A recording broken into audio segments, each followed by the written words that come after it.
And real knowledge means to function in the capacity of being a servant of Krishna, to being a servant of the Vaishnavas. And how does this become solidified in our heart is we need to connect ourselves with a bona fide spiritual master. We need to connect ourselves with someone who is already connected to Krishna. This is explained throughout the Srimad Bhagavatam, and specifically by Prahlad Maharaj when he says, Naisam matistava urukranangrim sparshyada nartho pagamo panartha Mahiya sampara rajobhishekam iskinchananam nivritta yava. That what do you have to do? If you want to become freed from any type of desire which is separate from the service of Krishna, what do you have to do? You have to take a bath, not in water, not in a river, but you need to take a bath in the dust of the feet of a pure devotee. And this is real knowledge, to seek after that service. So Chaitanya Mahaprabhu, he's giving two specific things. What he's given the world is the vision to see how everything can be engaged in Krishna's service, and simultaneously the knowledge to seek out those who can engage us in Krishna's service. These are the gifts which have been given by Chaitanya Mahaprabhu. And when we take advantage of these gifts with our mind, body, and words, moment to moment on a daily basis, then what happens is there is a transformation which takes place in our heart. And that transformation is Itayata Gora Parada Vinde Vindeta Bhaktim Kritapunya Rasahi Tato Tato Sar Padirikta Kasmat Rapadamboja Sadamba Rasahi. We go from thinking that I have so many duties and obligations in this world, to realizing that the only thing I have to do in this world is serve Chaitanya Mahaprabhu. And when that mood of service to Chaitanya Mahaprabhu is fixed in the heart, it blossoms into an attraction to serving Krishna under proper guidance in Vrindavan. These are the gifts which are given by Chaitanya Mahaprabhu. And although these are simple principles, and we may hear them frequently, what we have to ask ourselves is, how deeply are they going into our heart? How deeply are they transforming our character? And how deeply are they shifting our desires in this world? Are we experiencing a transformation of our desires, of our hankerings? And this is how we can evaluate for ourselves if we're making advancement in Krishna consciousness. We should feel a sense of indebtedness to Chaitanya Mahaprabhu's mission. We should feel a sense of indebtedness to what the devotees have given us. And how does this indebtedness practically manifest itself in this world? Tapyanti lokatapena saravo prayasojanaha paramaradanantadi purushvaishakyalatmanaha. That one is willing to accept unlimited difficulties for the purpose of giving others the opportunity to practice Krishna consciousness. This is considered by Lord Shiva in the 8th canto of Srimad Bhagavatam to be Paramaradhanam Tadi. The highest kind of worship is to extend oneself, to put oneself in an uncomfortable position in order to see others benefit from the wealth which you have gained. So Krishna consciousness may be a nice social gathering. It may be a nice opportunity for us to take shelter of the mode of goodness. All these things may be there. But Chaitanya Mahaprabhu has not come to give us a social club, and Chaitanya Mahaprabhu has not come to give us shelter in Sattvaguna. Chaitanya Mahaprabhu has come to give us Anarpita Charim Chirat Karuna Avatirna Kalo Samarpaita Munanta Jwala Rasam Swabhakti Shriyam Hari Purara Sundara Duti Kandam Pasadi Pitaha Sadar Hiraya Kandare Spurito Na Satinandanaha. Chaitanya Mahaprabhu has come to make your heart a temple to be installed in the inner sanctum of your heart, and for you to offer on a daily basis the holy names to not only to your own mind and to Him, but that you engage as many other people in engaging in the service of Chaitanya Mahaprabhu. You engage them in worshiping Chaitanya Mahaprabhu, and you help them realize that the highest thing which they can do, the most important thing which they can possibly do with their life, is to install Chaitanya Mahaprabhu in their innermost chamber of their heart. This is the instruction of Srila Rupa Goswami. This is the instruction of Srila Sarup Damodar Goswami. This is the instruction of Srila Prabhupada. And the more we take advantage of this, the more we will practically experience for ourselves the bliss of Krishna consciousness. Raja Vidya, Raja Guyam, Pavitram Idam Uttamam, Prakyakshavagham Dharmyam, Susukam Kartam Abhayam. Krishna consciousness is not just meant to remain inside of the books. Krishna consciousness is meant to be practically experienced in our own life, and we can experience the adventure which comes along with accepting this renunciation and this knowledge which has been given by Chaitanya Mahaprabhu. Hare Krishna. I don't know how long I was supposed to go, so I just stopped at a half hour so we can have some time for discussion. I see many devotees are here. And this is India, so generally everyone has many nice things to say. So I'll leave it up. I'll leave it open for everyone. You can give a reflection, which is anything that you said, which you liked, or you can have a question, which just helps expand the vibration of what we were speaking about.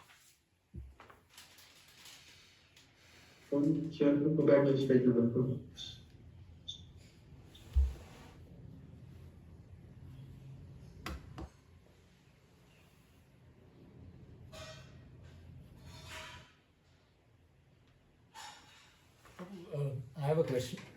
When you say Krishna consciousness must be practically experienced. Is everyone hearing this question on here?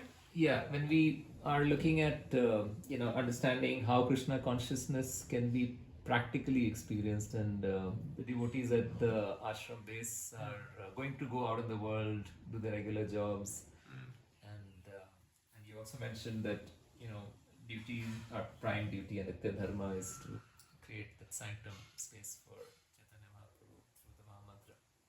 So I think expounding on that further would be very useful as a thought for the day. How do we make Krishna consciousness practical? Well, one question I have for all of you is, how many of you take public transportation to your job? Oh, this might be difficult to evaluate. Yeah, it's okay. We can do the change of view. Okay. Let's see. Gallery view. Yeah. Okay. We have 1, 2, 3. Anyone else? 4. Yes. Oh my gosh, look at this. Wow. Namaste, Prabhu. I think we have a new Sankirtan party which is blossoming right now. Okay, oh my God, we have 1, 2, 3, 4, 10 devotees, 11 devotees who take public transportation. Now, when you guys take the public transportation, how many times do you have to meet other people in the process? How many times do you see people? I don't need everyone's answer, just one person can speak on behalf of everyone else.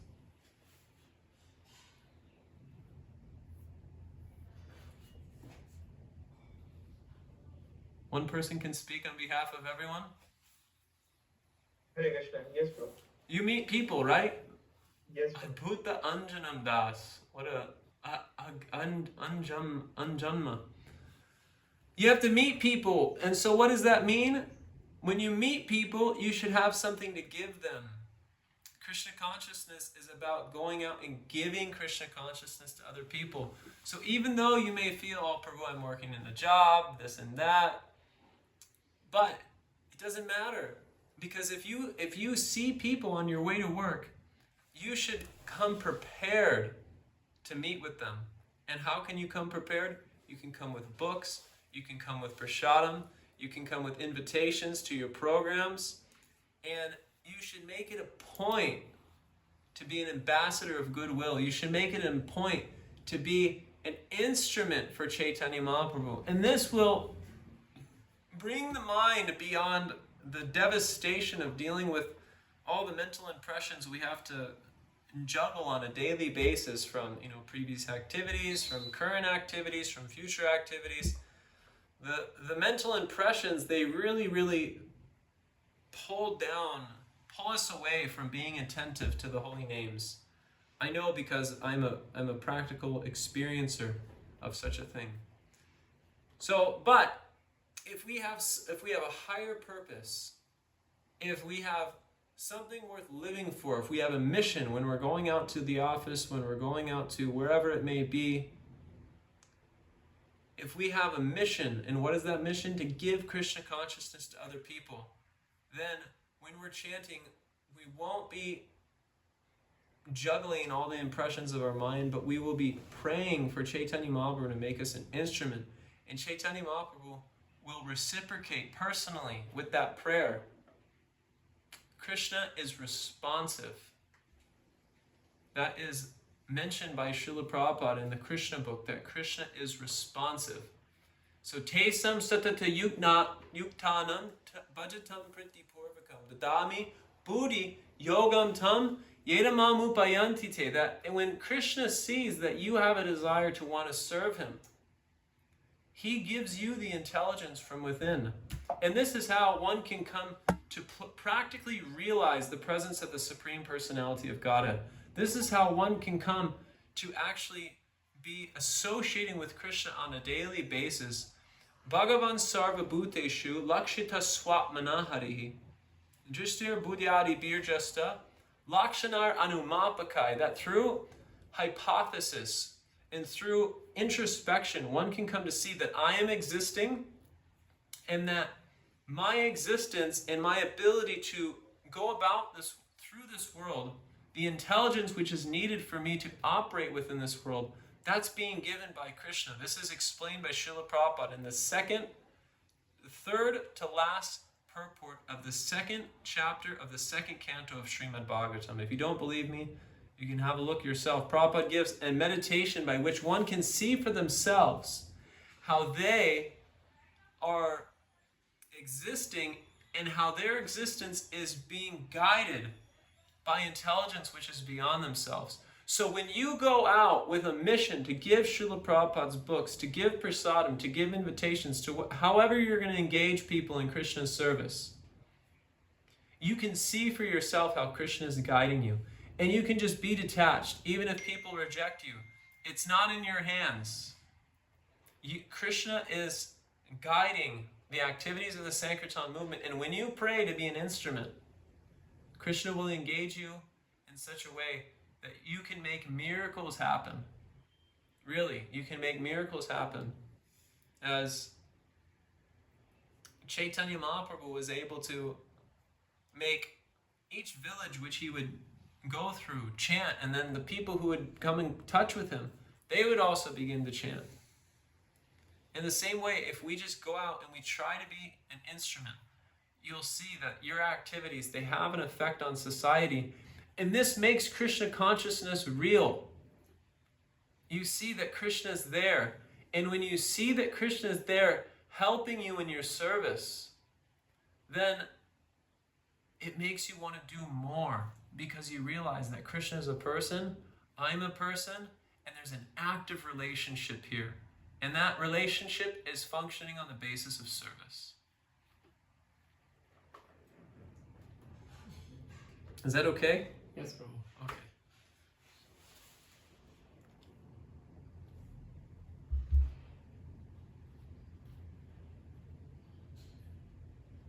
Anyone else? Rakesh, you have questions?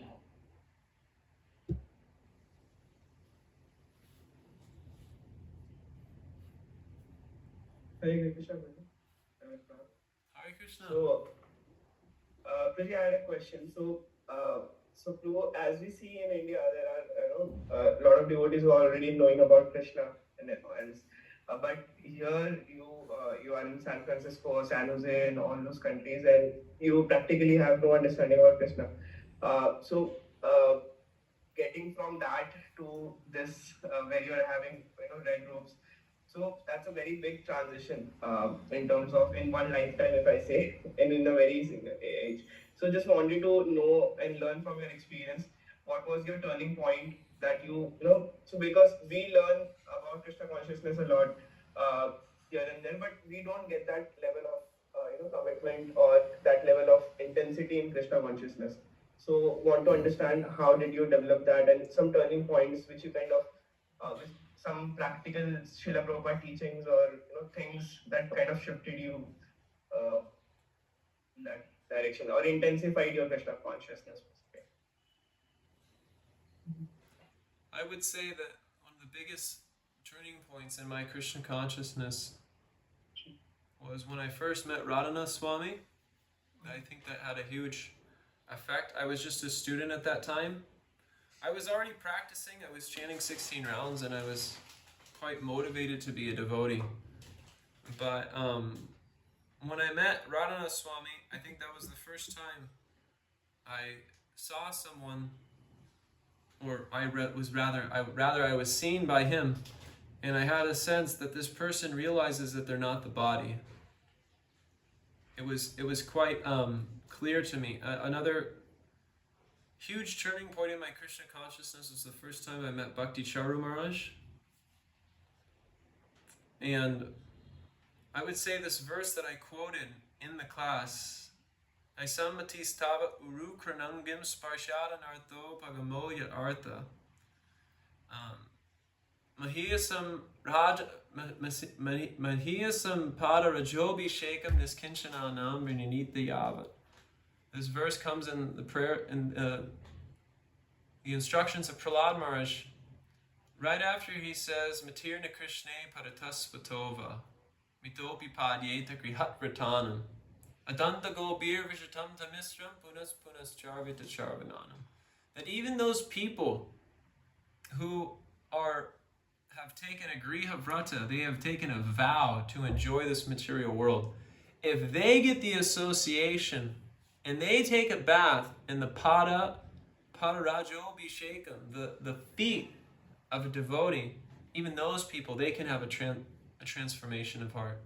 So I would say that if I've made any advancement in my own practice of Krishna consciousness, it's definitely due to the mercy of Vaishnavas who have blessed me. And what to speak of the relationship with that, which I have with my own spiritual master. But I would say one of the biggest turning points which came in my own practice was the meeting of Bhakti Charu Maharaj and Radhanath Swami. I can see a drastic change with the before and after. I really liked Krishna consciousness. I wanted to make it my thing, but for that to become a reality, I feel they really gave me the boost which was needed. So if I have any practical tips for anyone, and I think anyone, no matter what part of the world that you're living in, whether it's India or America, this is a universal principle, that if you can get the association of advanced senior Vaishnavas and somehow receive their grace, then anything can become possible. The impossible can become possible. It doesn't matter. In one sense, Krishna consciousness, it goes beyond, being Indian, being American. Actually, not in one sense, in every sense it goes beyond that. Because Krishna consciousness is the natural function of the living entity. So we just need to find that association and pray that, my Guru Maharaj, he often says that we should pray to Krishna to give us the best association and the intelligence to take advantage of it.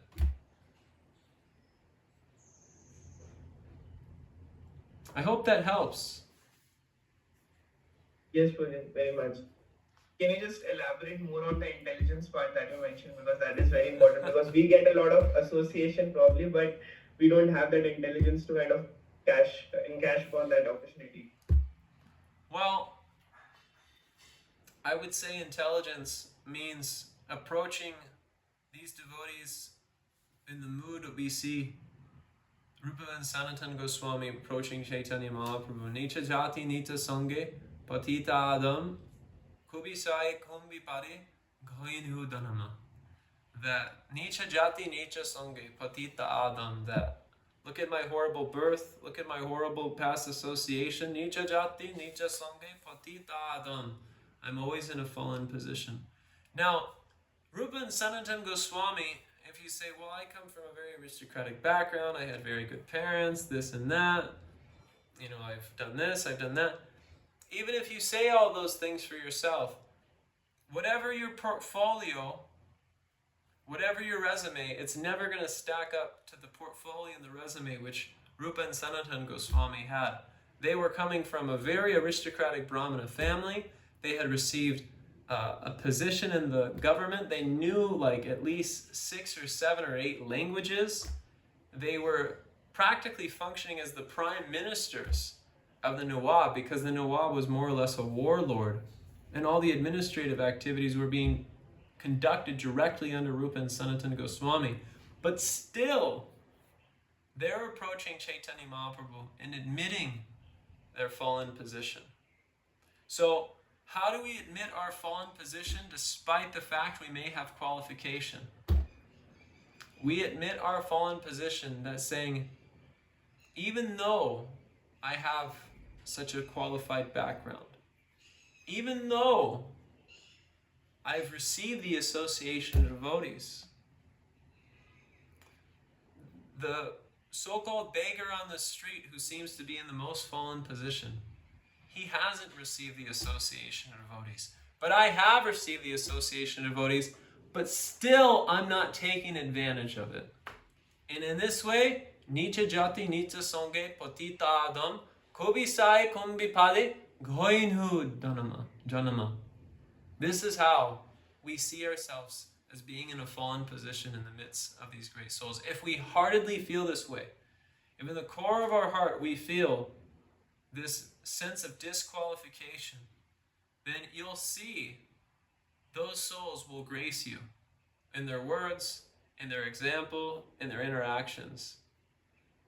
You'll see that they will reciprocate. But we have to have that feeling of being insignificant in their association.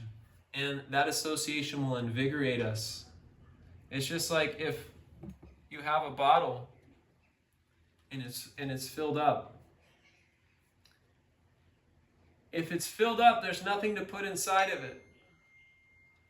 But if it's empty, it can be filled with so much. So in the same way, we shouldn't feel we have anything.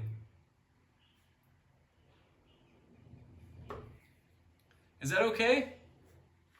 Yes, bro. Thank you, sir. Hare Krishna.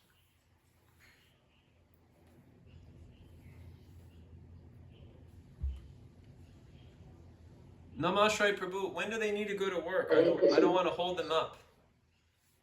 Sorry? I just want to know when they need to go.